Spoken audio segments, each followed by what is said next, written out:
August 2025 இந்த சிம்மராசி அன்பர்களுக்கு ஜோதிட நிபுணரால் விரிவான பகுப்பாய்வை இந்த பதிவில் நாங்கள் சொல்லியிருக்கோம். சிம்மராசியில் இருக்கக்கூடிய மகம், பூரம், உத்திரம் இந்த 3 நட்சத்திரக்காரங்களும் என்ன மாதிரியான அமைப்புகள் இந்த மாதம் உங்களுக்கு ஏற்பட போகுது, அதுவும் இந்த 2025 கிரக நிலைகள் ஆகஸ்ட் மாதத்தில் நடக்கும் பெயர்ச்சி உங்களோட வாழ்க்கையில் பல்வேறு அம்சங்களை கொடுக்கும். அது சாதகமாக இருக்குமா, பாதகமாக இருக்குமா, உங்களோட தொழில், வியாபாரம், நிதி, ஆரோக்கியம், கல்வி மற்றும் குடும்பத்தின் மீது எப்படிப்பட்ட ஒரு தாக்கத்தை ஏற்படுத்தும் அப்படிங்கிறது தான் நாம் இந்த பதிவில் விரிவாக பார்க்க போகிறோம்.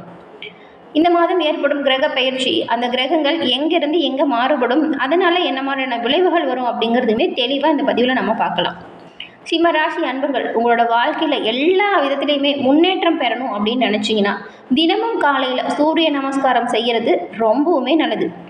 சூரியன் உங்கள் ராசி அதிபதியாக இருக்கிறதுனால இந்த ஒரு விஷயத்தை தொடர்ந்து கடைபிடித்து பாருங்கள். நன்மை சேருவதை நீங்கள் கண்கூட காண முடியும். அதே போல் சூரிய பகவானின் முழுமையான பலனையும் கிடைக்கணும் அப்படின்னு நினச்சா சிவபெருமான் வழிபாடை நீங்கள் திங்கட்கிழமையில் செய்கிறது ரொம்பவுமே நல்லது.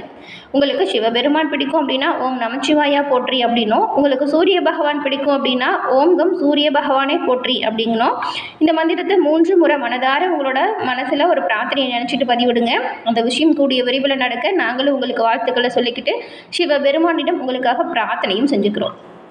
அதே போல் ஜோதிட ரீதியாக இருக்கக்கூடிய பிரச்சனைக்கு எளிய முறையில் தீர்வு பெறணும்னு நினச்சிங்கன்னா டிஸ்கிரிப்ஷனில் ஜோதிட நம்பர் இருக்குது. அந்த நம்பருக்கு ஃபோன் பண்ணி எளிய முறையில் உங்களோட சந்தேகங்களை தீர்த்துக்கலாம். நிறைய பேர் இவங்ககிட்ட ஃபோன் மூலியமாகவே ஜாதகத்தை கணிச்சு இப்போ அவங்களோட வாழ்க்கையில் நல்ல ஒரு முன்னேற்றம் கண்டதாக சொன்னாங்க. அதனால தான் உங்களுக்கு பயனாக இருக்கும் அப்படின்ற நம்பிக்கையில் கொடுத்துருக்கோம். நாம் இப்போ ஆகஸ்ட் 2025 சிம்ம ராசி அன்பர்களுக்கு கிரக பயிற்சி எப்படிலாம் மாறி நடக்க போகுது அப்படின்னு பார்க்கலாம். முதல்ல சூரியன், இவர் உங்கள் ராசி அதிபதி. இவர் ஆகஸ்ட் 17ஆம் தேதி அன்னைக்கு கடக ராசியிலிருந்து அவரோட சொந்த ராசியான சிம்ம ராசிக்கு இடப்பெயர்ச்சி ஆக போகிறார். இந்த ஒரு விஷயம் உங்களுக்கு நல்ல ஒரு பலத்தை கொடுக்கும்.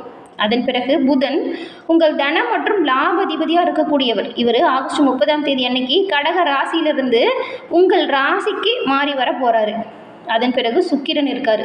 இவர் ராஜ்யாதிபதியாக இருக்கக்கூடியவர் உங்கள் ராசிக்கு. இவர் 21ஆம் தேதி அன்னைக்கு மிதுன ராசியிலிருந்து கடக ராசிக்குள்ளே மாற்றமடைய போகிறாரு. செவ்வாய் பகவான் உங்கள் பாக்கியாதிபதி. அது மட்டும் இல்லாமல் இவர் உங்களுக்கு யோகக்காரகனாகவும் திகழக்கூடியவர். அப்படிப்பட்ட செவ்வாய் இந்த மாதம் முழுவதுமே கன்னி ராசியில் இருக்கிறாரு. இந்த ஒரு விஷயம் நிதி ரீதியாக நல்ல ஒரு பலனை கொடுக்கக்கூடிய அமைப்பு தான். குரு உங்கள் பஞ்சமாதிபதியாக இருக்கிறாரு. இவர் இந்த மாதம் முழுவதுமே மிதுன ராசியில் இருக்கிறாரு. இதெல்லாம் ஒரு மிகப்பெரிய வரம் அப்படின்னு கூட சொல்லணும். அடுத்து சனி பகவான் மீன ராசியில் சஞ்சாரம் செய்கிறாரு. இவர் அஷ்டம சனிக்கு காரணமாக இருக்கக்கூடியவர். கொஞ்சம் சவாலுமே இந்த மாதம் வரும். ராகு உங்கள் ராசிக்கு 7ஆம் வீட்டில் சஞ்சாரம் செய்கிறாரு. கேது உங்கள் ராசியிலேயே சஞ்சாரம் செய்கிறாரு. இந்த ஒரு விஷயம் ஜென்ம கேது அப்படின்னு சொல்லுவாங்க. இந்த கிரக நிலைகளால் என்ன மாதிரியான பலன்கள் கிடைக்கும் அப்படிங்கிறத பார்க்கலாம். இப்போ இந்த பதிவு பார்த்துட்ருக்க நீங்கள் உங்களோட ஜென்ம ராசி அல்லது லக்னம் சிம்மமாக இருந்துச்சுன்னா இப்போ சொல்கிற ஒரு பலன் பொருந்துங்க. சிம்ம ராசிக்காரங்களுக்கு இந்த மாதம் கொஞ்சம் கவனமாக செயல்பட்டால் நன்மைகளை பெறக்கூடிய ஒரு மாதம். ஒரு புறம் அஷ்டம சனி இருக்குது, ஜென்ம கேது இருக்குது, சப்தம ராகும் இருக்குது. இந்த 3 விஷயங்களுமே கொஞ்சம் கடுமையான சவால்களை விடும். ஆனாலும் மறுபுறம் என்ன இருக்குன்னு பார்த்தா யோகக்காரகனா செவ்வாய் தனஸ்தானத்துலேயும் குரு லாபஸ்தானத்துலேயும் இருக்கிறது எவ்வளோ பெரிய விஷயம் துன்பம் வந்தாலுமே உங்களை பாதுகாப்பு கவசம் போல் இந்த 3 கிரகங்களும் பாதுகாப்பாக வச்சுருக்கும். பெரிய அளவில் எந்த ஒரு பிரச்சனையும் வராது. ஆகஸ்ட் 17க்கு பிறகு ராசி அதிபதி சூரியனோட வருகையால் உங்களுக்கு தன்னம்பிக்கை, தைரியம் அதிகரித்து உங்களுடைய நிலைகளில் நல்ல ஒரு மேம்பாடு தெரியும். புத்தி கூர்மையாக செயல்படுவீங்க. எல்லா விஷயத்துலையுமே சிறப்பான முன்னேற்றம் பெறக்கூடிய அமைப்பை நீங்கள் பெறுவீங்க. இந்த கிரக நிலையால் தொழில் மற்றும் உத்தியோகம் என்ன மாதிரியான தாக்கத்தை கொடுக்கும் அப்படின்னு பார்க்கலாம். அஷ்டம சனியின் தாக்கத்தால் தொழில் வாழ்க்கையில் கடுமையான அழுத்தம், பணி சுமை கொஞ்சம் இருக்கத்தான் செய்யும். உங்களுடைய மேல் அதிகாரிகள் மற்றும் சக ஊழியர்கள் உடனான உறவுகள் பாதிக்காமல் நீங்கள் பார்த்துக்கிறது நல்லது. உங்கள் மீது ஏதாச்சும் தவறான விஷயங்கள் யாராவது உங்கள் மீது ஏதாவது திணிப்பாங்க. அதனால் நீங்கள் பார்த்து நடந்துக்கோங்க. ஆகஸ்ட் 17 வரைக்கும் ராசி அதிபதி விரயத்தில் இருக்கிறது கொஞ்சம் தன்னம்பிக்கை குறைந்து காணப்படும். அப்படி இருந்தாலுமே 17க்கு பிறகு சூரியன் உங்கள் ராசிக்கு வராரு இல்லையா, அப்போது நீங்கள் ரொம்பவுமே அதிகாரமாக செயல்படுவீங்க. உங்களோட செயல்கள் மரியாதையை கொடுக்கும். இழந்த மரியாதையை கூட மீண்டும் வரும். அன்றிலிருந்து உங்களோட தொழிலில் நீங்கள் சிறப்பான முன்னேற்றத்தை பெறக்கூடிய அமைப்புமே கொண்டு வருவீங்க. நீங்கள் அந்த சமயத்தில் செய்கிற ஒவ்வொரு விஷயங்களுமே நல்லதாக இருக்கும். சிந்தித்து செயலாற்றினால் எந்த ஒரு பிரச்சனையும் வராமல் நீங்கள் உங்களை பார்த்துக்கலாம். நிதி நிலைமையை பொறுத்த வரைக்கும் கொஞ்சம் நிதி ரீதியாக பார்த்தா இது ஒரு கலவையான பலனை கொடுக்கக்கூடிய அமைப்பு தான். தன லாபாதிபதியாக புதன் மாதத்தின் பெரும் பகுதியில் விரயஸ்தானத்திலேயே இருக்கிறாரு. இதனால தான் நீங்கள் எதிர்பார்க்காத செலவுகளுமே வரும். கட்டுப்பாட்டிலிருந்து கடனை மட்டும் வாங்கிடாதீங்க, கொஞ்சம் பார்த்து பண்ணுங்கள். அப்படி இருந்தாலுமே 2 சுப கிரகங்கள் உங்களுக்கு நல்ல ஒரு ஸ்தானத்தில் இருக்காங்க. அதாவது செவ்வாய் தனஸ்தானத்துலேயும் அது மட்டும் இல்லாமல் குரு லாபஸ்தானத்துலேயும் இருக்கிறது. எவ்வளவு கஷ்டம் வந்தாலுமே ஏதாவது ஒரு வழியில் பணம் கை வந்து சேரும், தேவைகள் பூர்த்தியாகும். கவலைப்படாமல் நீங்கள் இருங்க. ஆனால் பெரிய அளவில் கடன் வாங்கி மாட்டிக்காதீங்க, அது கொஞ்சம் சிரமம்தான். குடும்ப வாழ்க்கையை பொறுத்த வரைக்கும் குடும்ப அமைதியை காக்கணும் அப்படின்னு நினச்சிங்கன்னா நீங்கள் இந்த மாதம் ரொம்பவுமே பொறுமையாக செயல்படணும். 7ஆம் வீட்டில் ராகுவும் 8ஆம் வீட்டில் சனியும் இருக்கிறது வாழ்க்கை துணையுடன் உறவுகளில் தேவையில்லாத பிரச்சனையை ஏற்படுத்தும். அவங்களோட உடல் ஆரோக்கியத்தில் நீங்கள் கவனம் செலுத்தணும். அப்படி இருந்தாலுமே லாபஸ்தானத்தில் இருக்கக்கூடிய குரு பார்வை 7ஆம் வீட்டின் மீது படும் பொழுது உங்கள் துணையிடமிருந்து உங்களுக்கு ஆதரவு கிடைக்கும். பெரிய பிரச்சனைகள் வராமல் இந்த ஒரு சூழ்நிலை பாதுகாப்பாக வச்சுக்கும். குடும்ப பெரியவங்ககிட்டையுமே கொஞ்சம் அனுசரித்து விட்டு கொடுத்து போங்க. அவங்களோட உடல் ஆரோக்கியத்தில் நீங்கள் கொஞ்சம் கவனம் செலுத்துங்க. சின்ன சின்ன உடல் உபாதை வந்தாலுமே உடனடியாக மருத்துவர் அணுகுங்க. நீங்களாக வீட்டு வைத்தியம் செய்யாமல் மருத்துவர் அணுகி மருத்துவம் பார்த்துக்கிறது நல்லது.